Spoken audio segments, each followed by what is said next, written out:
And welcome back to the Mountain Morning Show. Our first guest today, and it's just ideal, honestly, they're right up front here, is from the movie Rover. And I love this also. Or Beyond Human, The Venusian Future, and The Return of the Next Level.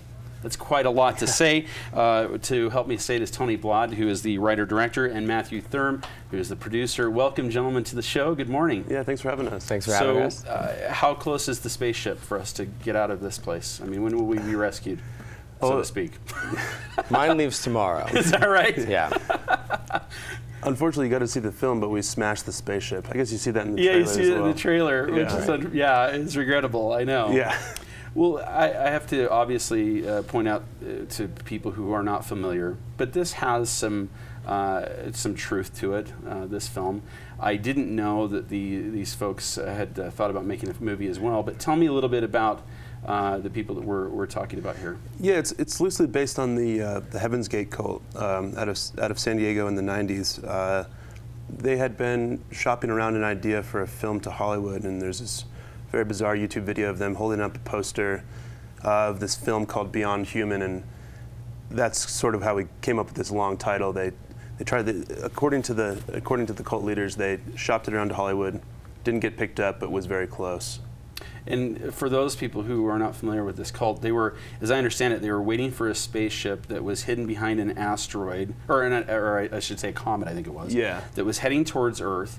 And the belief was that if they did everything right, including some pretty, some pretty wild ideas of what they had to do, they had the possibility of being taken into the spaceship and taken to a better place. Yeah, it's something like that. Right? Our film is a little bit. It's sort of loosely based on that, but yeah. I think that's right. Yeah, very, very interesting. I remember when we heard about this growing up, we were, people were just baffled. Like, yeah. Why would you believe this? It's hard to wrap your head around somebody could be that charismatic, but apparently that's, it certainly is possible. Your film shows some real charisma there of the leader. Yeah, it's true. I remember growing up and hearing about that too, with the matching Nikes and the tracksuits, and just being like, I mean, it's so surreal. So it does sound like the future, yeah. Right? Tracksuits and Nikes, absolutely. Yeah. That's the future. Well, I wanted to ask you a little bit, Matthew. Tell me, as a producer putting this together, were you kind of having a little bit of fun, sort of poking fun at it a little bit? Is that part of it too?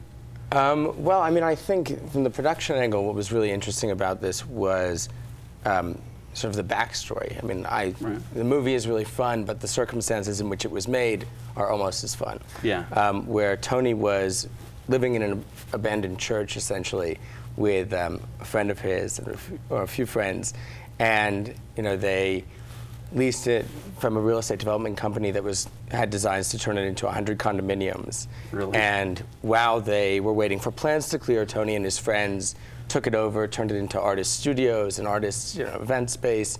And after a few months, it was, well, we've got this much money and we've got a church, and so what kind of story can we tell? And so that sort of reverse engineering that then leads to Rover. Very cool. So you're a charismatic leader all by yourself. I think so, yeah.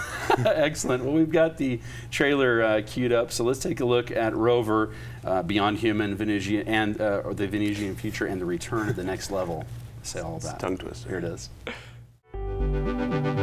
Very, very cool. As I see the leader there, the charismatic leader, as it were, from the original, it leads me. It just kind of reminds me of this the joke that you always hear every comedian, when they say something about something that was kind of traumatic. These people all killed themselves originally. Ooh, too soon. Like you got to feel like you guys have waited just the right amount of time to get away with this, which is pretty cool. Yeah, I think it's been long enough. Right. We can all kind of look at it and go, wow, yeah, maybe you shouldn't have followed that guy. Not ideal.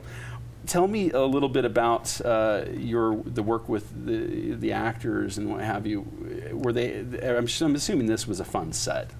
Clearly, since you were living there too. It was a fun set, but it was a very tough set. We were shooting in November in New York in this abandoned church with no heat. It's cold. It was very cold, and we were about to start shooting when Hurricane Sandy hit. So we had pushed back a week. We held casting sessions in the church. All these actors came out from Manhattan to this weird part of Bushwick in Brooklyn to audition in an abandoned church, which I'm sure was a first for all of them. Right. Yeah, so we picked our actors. We had a lot of fun. The cast and crew, the core members of the crew were all staying in the church throughout the whole shoot, all in one room, kind of to keep along with that cult feeling. Yeah, I bet that helps. Prop sleeping bags, so it's a lot of fun. Now I have to tell you, I love the sweater, by the way, which is one of several covers for this film. Which, as I understand it, you guys have a little thing going on, right, Matthew? If you bring all of them. Yes, we do. Let me just grab them. So we have 4 collectible postcards. Which am I showing it this way? This way? Yeah, just right there. So if you collect them all and tweet to @RoverTheMovie, you can come to our 11:20 screening today for free. Yeah, just the first person. Just the first person. Right, not everyone. Just the first person. Yeah. They are hard to collect. The spaceship is hard to get. The one here, which matches the sweater, by the way, that mom made this, didn't she? Yeah. This is pretty cool. That one's probably, I don't know if that's the hardest one to get, but it should be, given that you have the sweater. Yeah, it's the most elusive. Right? Definitely. I would only have one in circulation. Maybe this is it. I don't know. Well, you've already been screened once. We screen again, you said, today. That again, the time for that is? 11:20. Up at Treasure Mountain Inn. Gentlemen, I want to thank you so much. This film looks terrific. I'm sorry that the spaceship was destroyed. Were any aliens injured in the making of this movie at all? You have to see it before we can comment on that. All right, guys. Thank you so very much. Thanks a lot. Sure appreciate you being here. Of course, as you know, it's the 20th anniversary of Slamdance, and one of the original founders, Dan Mervish, is here to talk about that right after we come back from a quick commercial break. We'll be right back.